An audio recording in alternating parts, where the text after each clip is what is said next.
நான் இந்த YouTube content creators எல்லாரையும் பார்த்து கேட்குறேன், உங்களுக்குலாம் வந்து கான்செப்ட் கிடைக்கலன்னா உடனே எங்க அண்ணனை தூக்கி போட்டு அடிக்க ஆரம்பிச்சிருவீங்களா? அவர் யாரு? இந்த தமிழ் தேசியத்துடைய ஒற்றை நம்பிக்கை, இந்த தமிழ் மக்களுடைய ஒற்றை தலைவர், அவரே நீங்க வந்து கலாய்ப்பீங்களா? அதான் நம்மளுடைய மைக் செட் ஸ்ரீராம் டீம் வந்து இப்ப சமீபத்துல ஒரு வீடியோ வெளியிட்டு இருக்காங்க. அதுல எல்லா கட்சி தலைவர்களுமே வச்சு செஞ்சிருக்காங்கன்னு வைங்களேன். இருந்தாலும் ஒரு ஸ்பெஷல் அடியா நம்மளுடைய சைமன் செபாஸ்டியன் அண்ணனை போட்டு பொளந்துருக்காங்க. எல்லாருக்கும் அரசு வேலை, 10,000 ரூபாய் சம்பளம், 10,000 ரூபாய் சம்பளம், செலவு பண்ணி காட்டுன்ற ஓ அப்ப ஏ அப்பன்ற ஓ புள்ள பின்ன வாயை வச்சுக்கிட்டு சும்மா இருக்கணும். அதான் ஒரு எம்எல்ஏ சீட்டு கூட ஜெயிக்கிறதுக்கு வக்கு இல்லையா? அப்புறம் எதுக்கு இங்க உட்காந்துக்கிட்டு டிவிகே கவர்மெண்ட்டையும் முதலமைச்சர் விஜய் குறிச்சும் அவங்களுடைய அமைச்சர் குறிச்சும் தரையுறவா பேசிக்கிட்டு இருந்தா சும்மாவா விடுவாங்க? வச்சு போட்டு பொளந்துருக்காங்க. ஸோ அதை குறித்து இந்த வீடியோல நம்ம டிஸ்கஸ் பண்ண போறோம். இன்னொரு பக்கம் அந்த கட்சியில இருக்கக்கூடிய இந்த மஞ்சப்பொடி மாமா பையன் அப்படின்னு சொல்லிட்டு நம்ம சொல்லல, இந்த யூடியூப் கம்யூனிட்டியால அவர் வந்து வர்ணிக்கப்படுறாரு அந்த தரமான பேர்ல. அவர் வந்து சட்டமன்றத்துல நடந்த அந்த விஷயங்களை எடுத்து வச்சு பேசியிருக்காரு. அதுல ஒரு விஷயத்த அவர் பண்ண போக இப்ப சோசியல் மீடியாவை திறந்தாலே சரி, எங்க போனாலுமே அதை தான் மீம்ஸா எடுத்து போட்டுக்கிட்டு இருக்காங்க. சோ அதை குறிச்சும் கனடால என்னை கைது பிடித்தா பெரங்கையில விளக்கம் போட்டு இப்படி போட்டு எடுத்துட்டு போயிடா 100 கிலோமீட்டர். அவ கூட்டி போய் விசாரிச்சுட்டு திருப்பி என்னை விண்ணுறுதி நிலையத்துல. இன்னொரு பக்கம் நம்மளுடைய ரம்மி டம்மி நாயகன் யாரு? மாண்புக்குரிய மதிப்பிற்குரிய நம்மளுடைய சரத்குமார். அவரு கூட இருக்கிறவங்க எல்லாம் என்ன பண்ணணுமா? நாட்டாமை குடும்பம் அப்படின்னு சொல்லிட்டு பச்சை குத்திக்கணுமா? அப்பதான் இவரோட சேர்ந்து இணைஞ்சு செயல்பட முடியுமா? ஆமா, அப்படியே பெரிய ஹிட்லரு விளாடிமிர் புதின் அப்படியே வந்து பெரிய உலக தலைவர் இவரு அப்படியே பச்சை குத்திட்டாங்கன்னா அறுத்து தள்ளிடுவாங்க. அந்த மாதிரி லூசுத்தனமா இந்த ஆள் வந்து ஏதோ ஒன்று பேசி வச்சிருக்காரு. ஸோ இது எல்லாத்தையும் குறித்து தான் இந்த வீடியோலாம் நம்ம வச்சு செய்ய போறோம். Once again welcome back to OG politics.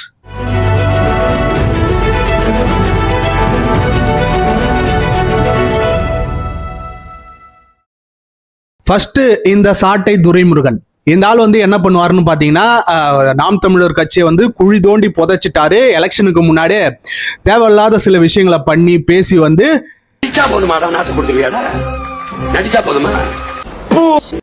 எனக்கு தெரிஞ்சு வந்து பாத்தீங்கன்னா டிவிகேடைய சீக்ரெட் ஏஜென்டா தான் வந்து இந்த சாட்டை துரைமுருகன் வந்து இருக்காரு போல.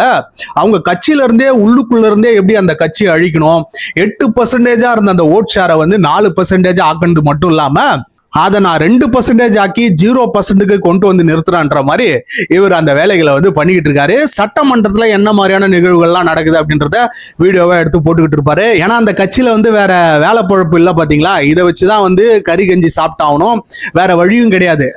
வருகின்ற திரள் நிதியை எல்லாத்தையும் எடுத்து அண்ணனே வந்து கார் வாங்கிடுவாரு, லேண்ட் வாங்கிடுவாரு. ஸோ இந்த மாதிரி வீடியோ போட்டு தான் பிழைக்க முடியும். அப்ப அவர் வந்து அந்த வீடியோ வந்து போட்டு வச்சிருக்காரு. முன்னாடி அப்போ இருட்டார ஒண்ணுமில்ல, ஒரு வெளிச்சம்ல ஒண்ணுமில்ல. அந்த வீடியோல என்ன அப்படின்னு சொல்லிட்டு நம்ம பார்க்க போனா அதுல ஒரு மண்ணாங்கட்டியும் கிடையாது.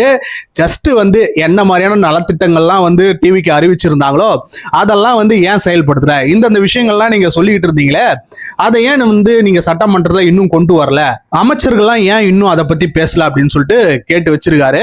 உண்மையாலுமே இது வந்து ஒரு தரமான கேள்விதான்.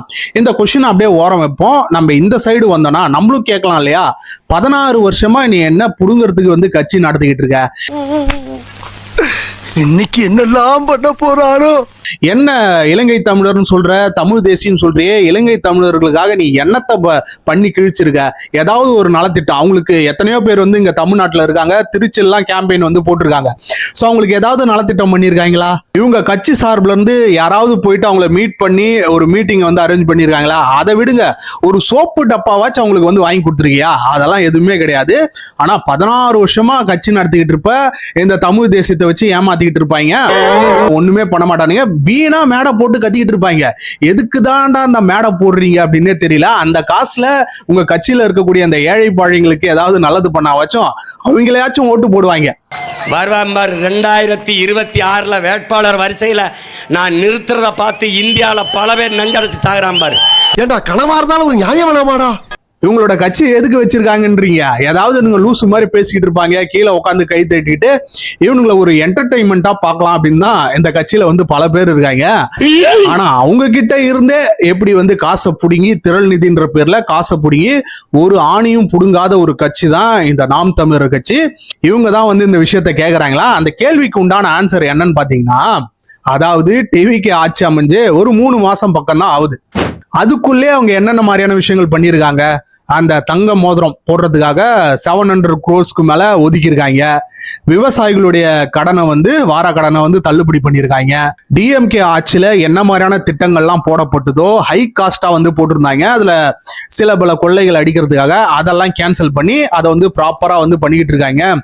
இந்த அறநிலைத்துறையில என்ன மாதிரியான ஸ்கேம்லாம் நடந்ததோ அதெல்லாம் தடுத்து நிறுத்தி கொஞ்சம் கொஞ்சமா வந்து முன்னேற்றங்களை வந்து இங்க கொண்டு வராங்க. வெறும் 3 மாசம் தான் ஆகுது. இந்த பட்ஜெட் கூட்டத்தொடர்ல மடக்கணிகளுக்கான அந்த விஷயத்தை முன்னெடுத்திருக்காங்க. கல்விக்காக, குழந்தைகள் நலத்துக்காக, விவசாயிகளுக்காக பல்வேறு திட்டங்களை இங்க வந்து கொடுத்துருக்காங்க. இதை வந்து டிவிக்கு ஆட்சி மட்டும் கிடையாது, எல்லா ஆட்சியாளர்களுமே பண்ணுவாங்க. ஆனா யாரு ஒழுங்கா பண்ணுவா? யார் வந்து இதுல வந்து கொள்ளடிக்காம பண்ணுவா? ஜஸ்ட் லைக் தட் வந்து ஒரு பர்டிகுலர் செஷன் ஆஃப் பீப்புளுக்கு மட்டும் இதெல்லாம் போய் சேரும் இங்க. அதனாலதான் தமிழ்நாடு வந்து என்னதான் வந்து முன்னாடி இருந்த கட்சிகள்லாம் வந்து கொள்ள அடிச்சிருந்தாலுமே ஒரு வளர்ந்த மாநிலமா இருக்குன்னு கேட்டீங்கன்னா அதற்கு காரணம் வந்து அவங்க தான். ஏதோ ஒரு வகையில இந்த நலத்திட்டங்கள்லாம் போய் சேர்ந்திருக்கு. இதுதான் அங்க இருக்கக்கூடியவங்க எல்லாரும் பண்ணுவாங்க. இதுல என்ன இவனுக்கு வந்து கேள்வி இருக்குன்னு தெரியல, உக்காந்து வந்து கத்திக்கிட்டு இருக்கான். அதுலயும் ஒரு விஷயத்த சொன்னான் பாருங்க, அப்படியே தூக்கி வாரி போட்டுச்சு. என்னன்னா அந்த பனை மரம் திட்டத்துக்காக ஒரு சர்டன் அமௌண்ட் வந்து ஒதுக்கி இருந்தாங்க. அதற்குண்டான அந்த விஷயங்களை முன்னெடுத்திருந்தாங்கன்னு வைங்களேன். இதை என்னமோ சீமான் தான் கண்டுபிடிச்ச மாதிரியும், சீமான் அவர்கள் வந்து இங்க வராதுக்கு முன்னாடி அந்த மாதிரி ஒரு விஷயமே இல்லாத மாதிரியும், பாத்தீங்களா நாங்க சொன்னதை தான் இன்னைக்கு நீங்க வந்து அறிவிச்சிருக்கீங்க. இந்த ஆடு மாடுகள் வளர்க்கக்கூடிய இந்த திட்டங்களை நீங்க வந்து அறிவிச்சிருக்கீங்க, அதுவுமே நாங்க வந்து சொன்னதான். நீங்க எவ்வளவு சாப்பிடுறீங்க அப்படின்றது கணக்கே தெரியாது, அப்படி இருக்கும் டேஸ்ட். மெதுவடை, சமோசா, மசால் வடை, காலிஃப்ளவர், இது 4மே சேல்ஸ் பண்றாங்க. டேஸ்ட் மிரட்டி விடுறாங்க. அதான் அந்த திரள் நிதி கலெக்ஷன் ஏஜென்ட் வந்து ஏதோ லூசுத்தனமா ஆடு மாடுகளை கூட்டு வந்து உலகிட்டு இருப்பான். இங்க பாருங்க, இந்த ஆடு மாடுகள்லாம் வந்து ஓட்டர் ஐடி கேக்குது, நாங்களும் வந்து ஓட்டு போடுவோம், எங்களுக்கு ரேஷன் கார்டு கொடுங்கலாம் கேட்டுக்கிட்டு இருக்கு அப்படின்னு சொல்லிட்டு ஏதோ லூசு மாதிரி உளறிக்கிட்டு, ஓட்டுரிமை இருந்தால்தான் மதிப்பீர்கள் என்றால் எங்களுக்கு ஓட்டுரிமை கொடுங்கள். இதுதான் ஆடு மாடுகளை நமக்கு வைக்கிற கோரிக்கை. இவன் சரியான பைத்தியம் இல்ல, சரியாகாத பைத்தியம்டா. ஃபாரின் ஷூவை போட்டுக்கிட்டு நானும் மாடு மேய்க்க போறேன்னு சொல்லிட்டு மாடு மேய்ச்சிக்கிட்டு என்னமோ இவர் தான் கண்டுபிடிச்ச மாதிரியும், பனை மரத்தையே இங்கதான் இவர் வந்து கொண்டு வந்த மாதிரியும் இவர் சொன்னதாம்ல. இப்ப நானும் வந்து நாளைக்கு மேடை போட்டு பேசுறேன், ஏய் அங்க போயிட்டு அந்த ஊர்ல ரோடு போடுங்க, இந்த இடத்துல வந்து பைப் லைனு கொண்டு வாங்க அப்படின்னா கண்டிப்பா வந்து ஏதோ ஒரு விதத்துல எங்கேயோ ஒரு இடத்துல அந்த விஷயங்கள்லாம் பண்ணதான் போறாங்க. எந்த கவர்மெண்டா இருந்தாலும் உடனே நான் கிளைம் பண்ணிக்கலாமா? ஆமா, நான் சொன்னதுனால தான் ரோடு போட்டாங்க, நான் சொன்னதுனால தான் வாட்டர் பைப் லைன் போட்டாங்க அப்படின்னு சொல்லிட்டு நானும் கிளைம் பண்ணிக்கலாமா? அந்த மாதிரிதான் லுச்சாத்தனமா வந்து இந்த ஆள் வந்து பேசி வச்சுக்கிட்டு இருக்கான்.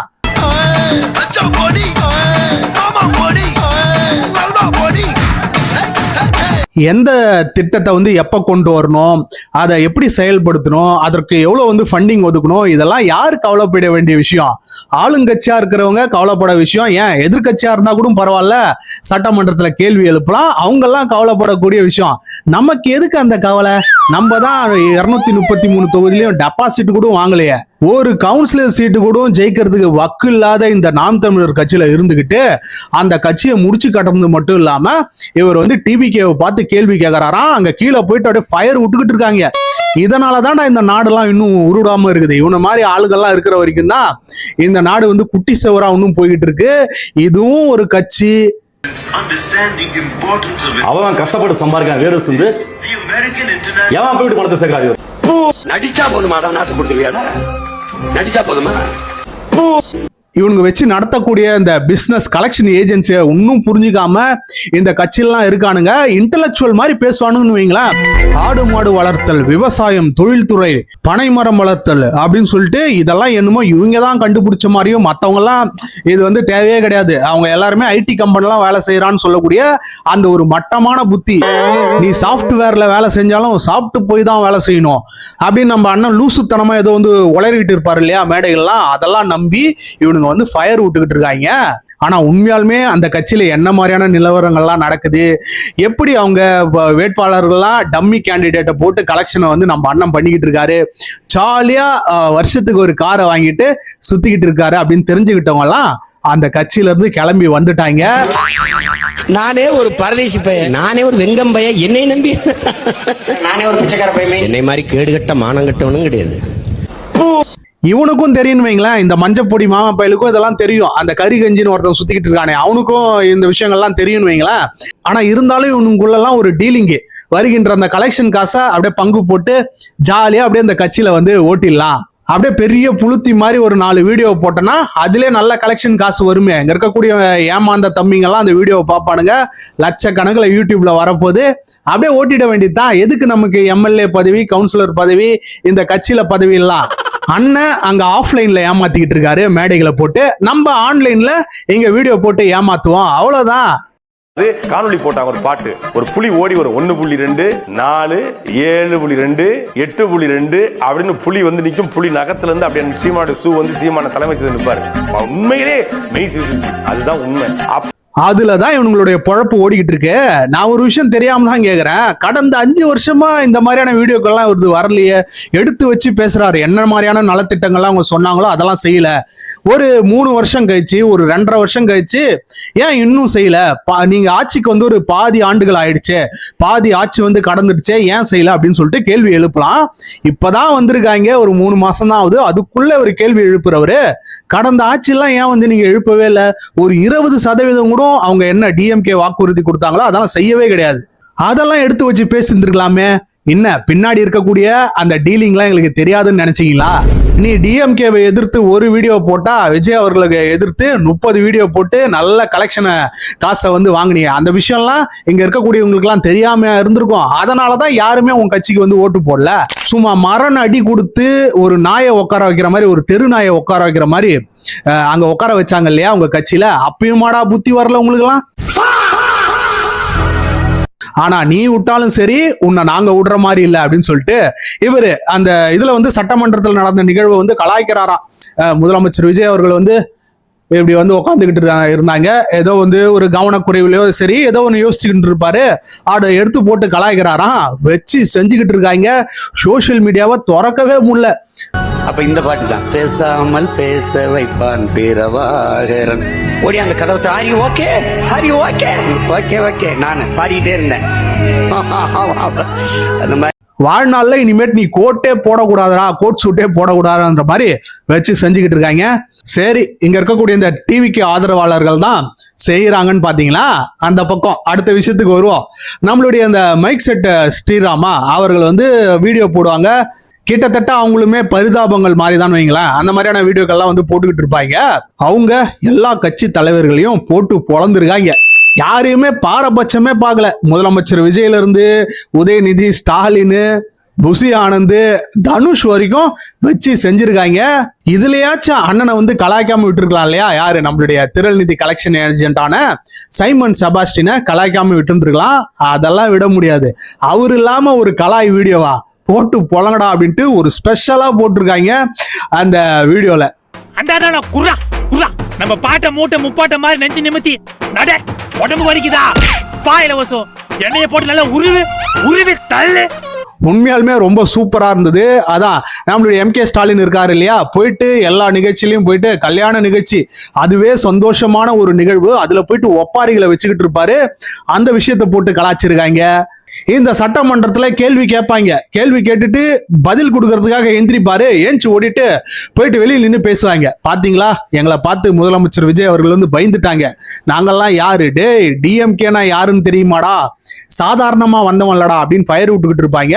அங்க முதலமைச்சர் விஜய் அவர்களை இவங்க போட்டு பொழந்துகிட்டு இருப்பாரு. அந்த விஷயத்தை குறிச்சு எடுத்து வச்சு பேசிக்கிட்டு இருக்காங்க. இந்த டிவி டிபேட்ல தேவையில்லாம ஒரு 4 பேர் உட்காந்து பேசிக்கிட்டு இருப்பாங்க. அந்த விஷயத்த பேசியிருக்காங்க.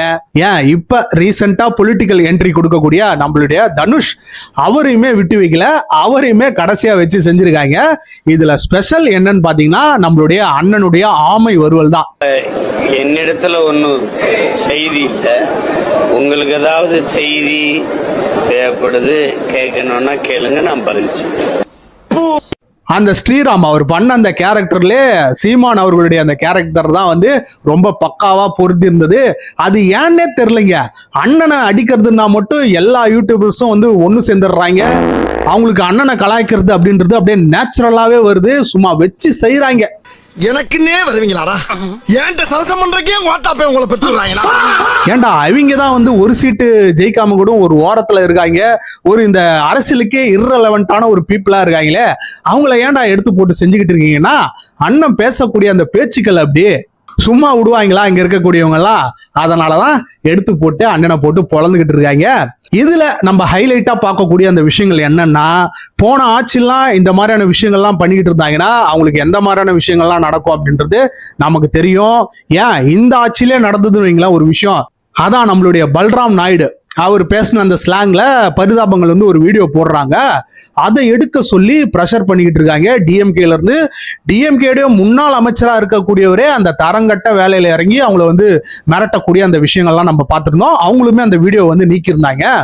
ஆனா இந்த வீடியோல வந்து பாத்தீங்கன்னா இப்ப கரண்டா இருக்கக்கூடிய முதலமைச்சர்ல இருந்து போன முன்னாள் முதலமைச்சர் வரைக்கும் பாரபட்சமே பார்க்காம வச்சு செஞ்சிருக்காங்க. ஸோ எந்த ஒரு ஆபாசமும் இல்லாம தரைகுறைவாகவும் இல்லாம ரொம்ப சட்டிலா வந்து வச்சு செஞ்சிருக்காங்க. இதுதான் வந்து ரியல் ஃப்ரீடம் ஆஃப் ஸ்பீச். இதுதான் இங்க வந்து ஒரு டெமோக்ரஸி அப்படின்னு சொல்லிட்டு எல்லாருமே வந்து பாராட்டிட்டு வராங்க. அதற்குண்டான ப்ரெஷரை வந்து இங்க இருக்கக்கூடிய இந்த டிவிகேவுடைய விர்ச்சுவல் வாரிசு ஆகட்டும் சரி, டிவிகே சப்போர்ட்டர்ஸ் ஆகட்டும் சரி, யாருமே பண்ணல. ரொம்ப ரொம்ப பாசிட்டிவான ரெஸ்பான்ஸ் தான் அவங்க கிட்ட இருந்து வந்துகிட்டு இருக்கு. இந்த ஒரு விஷயத்த பண்றதுதான் எங்க டிஎம்கே வந்து தவறிட்டாங்க. தன் மீது வைக்கக்கூடிய அந்த விமர்சனங்களை ஏத்துக்கிட்டு அதை கரெக்ட் பண்ணிக்கிட்டு அடுத்து வந்து நம்ம கம்பேக் வரும் அப்படின்னு இல்லாம தன்னை விமர்சிக்கிறவங்க எல்லாருடைய வீடியோக்களையும் நீக்கிறது, அவங்கள குறிச்சு மிரட்டுறது, கைது பண்ணி அரெஸ்ட் பண்ணி அவங்க மீது கேஸ் போடுறது, இந்த மாதிரியான தரங்கட்ட வேலையை பண்ணதுனால இன்னைக்கு மக்கள் வந்து ஒரு சரியான பாடத்தை வந்து புகட்டிருக்காங்க. இது உண்மையாலுமே வரவேற்கத்தக்க விஷயம். இன்னும் ஒரு பல வீடியோக்கள் வந்து அவங்க போட்டாங்கன்னா ரொம்ப பார்க்கறதுக்கே ரொம்ப ஹாப்பியா இருந்தது, ரொம்ப சூப்பரா இருந்தது அந்த வீடியோஸ்லாம். பொதுமக்களுக்கு யாரும் இடையூறு ஏற்படுத்தாதீங்க, நாம நல்ல பேர் மட்டும்தான் வாங்கணும். அண்ணன் போல் வாழ்க்கை, அண்ணன் போல் மட்டும்தான் வாழ்க்கை. அப்படியே ஜாலியா அங்க ஒரு வீடியோவை பார்த்துட்டு இந்த பக்கம் வந்து பாத்தீங்கன்னா நம்மளுடைய ரம்மி நாயகனான சரத்குமார். நான் உண்மையாலுமே இந்த பிறந்த நாள் கொண்டாடுறவங்க எல்லாம் கேக்குறேன், நீங்க எல்லாம் வந்து இந்த மாதிரியா வந்து ஒரு வாரம் பிறந்த நாள் வந்து கொண்டாடிட்டு இருப்பீங்க? ஏதோ ஒரு நாள் பிறந்த நாள் வருது, ஒரு 10க்கு 10 ரூம்ல ஒரு கேக்கை வெட்டணுமா, 4 போட்டோவை போட்டோமான்னு முடிச்சு விடுறதை விட்டுக்கிட்டு என்னமோ இவர் என்னமோ இந்த தமிழினத்துக்கு பெரிய அப்படியே அறுத்து தள்ளிட்ட மாதிரி அங்க ஏற்கனவே மேடை போட்டு என்னடா மேடைன்னு பார்த்தாங்கன்னா இவருக்கு பிறந்த நாள் கொண்டாடுறாங்களாம். இவரு பிறந்ததே ஒரு கேடு, இவருக்கு பிறந்த நாள் வேற ஒரு கேடு. அந்த நிகழ்ச்சியில இந்த சீமான் மாதிரியான ஆட்கள்லாம் உட்காந்து பேசிக்கிட்டு இருப்பாங்க. சரி, அதுதான் ஏதோ கருமத்தை பண்ணி தொலைறான்னு பார்த்தா இன்னமும் நடத்திக்கிட்டு இருக்கானுங்க அந்த பிறந்த நாள். இல்ல, சமத்துவ மக்கள் கட்சி மறுபடியும் ஸ்டார்ட் பண்றேன்ற எண்ணம்லாம் எனக்கு கிடையாது. மறுபடியும் முதல்ல டேய், அப்படி என்னதான்டா இவரு பண்ணி கிழிச்சிட்டாரு, என்ன இந்த நாட்டுக்கு வந்து பண்ணிட்டாருன்னா அதற்கு வந்து பதிலே கிடையாது. சரி, என்னவோ பண்ணிட்டு போங்கடா அப்படின்னு விட்டாக்கா அதுல ஒரு விஷயத்த இந்த நாட்டாமை சரத்குமார் வந்து பேசி வச்சிருக்காரு. என்னன்னு பாத்தீங்கன்னா, அதாவது நாட்டாமை குடும்பம் அப்படின்னு சொல்லிட்டு பச்சை குத்திக்கணுமா கையில, பர்மனண்டான பச்சை குத்திக்கிட்டீங்கன்னா நீங்க வந்து என்ன வந்து சுலபமா பார்க்கலாம், நம்ம எல்லாம் ஒண்ணுக்குள்ள ஒன்னாயிடுவோம், நீங்க நாட்டாமை குடும்பத்துல ஒன்னாயிடுவோம் அப்படின்னு சொல்லிட்டு பேசி வச்சிருக்காரு இந்த ஆளு. நாட்டாமை குடும்பம் என பச்சை குத்தி கொள்ள வேண்டும் என்று சரத்குமார் தனது ஆதரவாளர்களிடம் கூறியிருக்கிறார். நமது குடும்ப அடையாளமாக பச்சை குத்தி கொள்ள வேண்டும் என்றிருக்கிறார் சரத்குமார். ஆட கன்றாவியே, இந்த கன்றாவி எதுக்குடா நாங்க வந்து கையில குத்திக்கணும்? நாங்க ஏண்டா நடிச்சாமத்துல சுடுகாட்டுக்கு போனோம், வந்து நின்னது குத்தவாடா.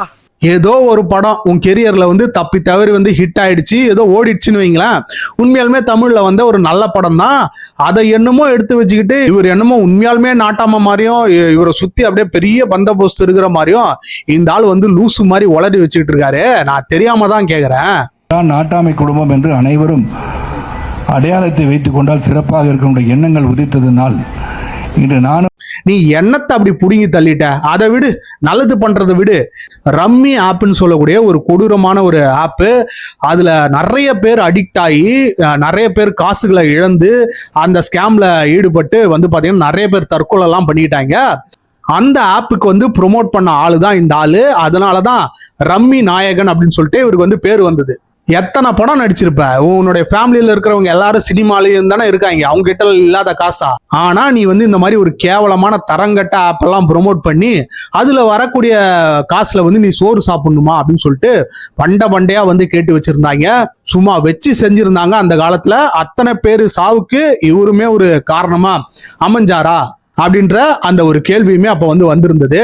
இவர் தான் சொல்றாராம் அப்படியே நாட்டாமை குடும்பம் பச்சை குத்திக்கோங்க. ஆமா, பச்சை குத்திட்டா அப்படியே அந்த தமிழ்நாடு உயர்ந்துரும். நாளைக்கே அந்த பச்சை குத்துறவங்களுடைய நலமெல்லாம் மாறி அப்படியே எல்லாரும் பணக்காரன் ஆயிடுவாங்க. ஒரு கட்சின்னு ஒண்ணு வச்சிருந்த, அதுல ஆட்கள் வராங்களோ இல்லையோ, வந்து சேர்றாங்களோ இல்லையோ, மக்கள் ஓட்டு போடுறாங்களோ இல்லையா, அதை அப்படியே வச்சிருக்க வேண்டியது தானே.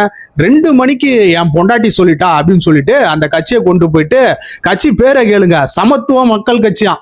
அந்த கட்சியை சமத்துவமே இருக்கக்கூடாது அப்படின்னு சொல்லக்கூடிய அந்த பிஜேபியில கொண்டு போய் சேர்ந்துட்டு இவர் பேசிக்கிட்டு இருக்காராம். ஒரு கால் பூமி ஆழ்வான்னு சொல்றோம். எந்த பூமியை நானால போய் நினைக்க தெரியாது. இந்த கொடுமையெல்லாம் பார்க்கணும்னு சொல்லிட்டு நமக்கு தலையெழுத்து. என்னடா நினைச்சுக்கிட்டு இருக்கீங்க? தமிழ்நாடு எங்கடா போய்கிட்டு இருக்கு? மற்ற மாநிலங்கள்லாம் உண்மையாலுமே சொல்றேன், இப்பெல்லாம் சூப்பரா அப்படியே மேல போய்கிட்டு இருக்காங்க. நம்ம கொஞ்சம் கொஞ்சமா பாத்தீங்கன்னா டவுன்ஃபால் ஆகி கீழே போய்கிட்டு இருக்கோம். என்னடா என்னத்தையோ பண்ணி தொலைங்கடா, ஆளை விடுங்கடா சாமி அப்படின்னு சொல்ற மாதிரிதான் இவங்க பண்ணக்கூடிய அந்த விஷயங்கள்லாம் இருக்கு. ஸோ அவ்வளோதான் ஃப்ரெண்ட்ஸ் இந்த வீடியோவில் நம்ம பல்வேறு அரசியல் சார்ந்த பொதுவான விஷயங்களை குறித்து நம்ம டிஸ்கஸ் பண்ணியிருந்தோம். ஸோ இதே மாதிரியான பல்வேறு வீடியோக்கள் நம்மளுடைய சேனலில் வர காத்திருக்கு. மறக்காம உங்களுடைய சப்போர்ட்டை கொடுங்க, சப்ஸ்கிரைப் பண்ணுங்க. ஒன்ஸ் அகேன் தேங்க்ஸ் ஃபார் வாட்சிங் OG Politics.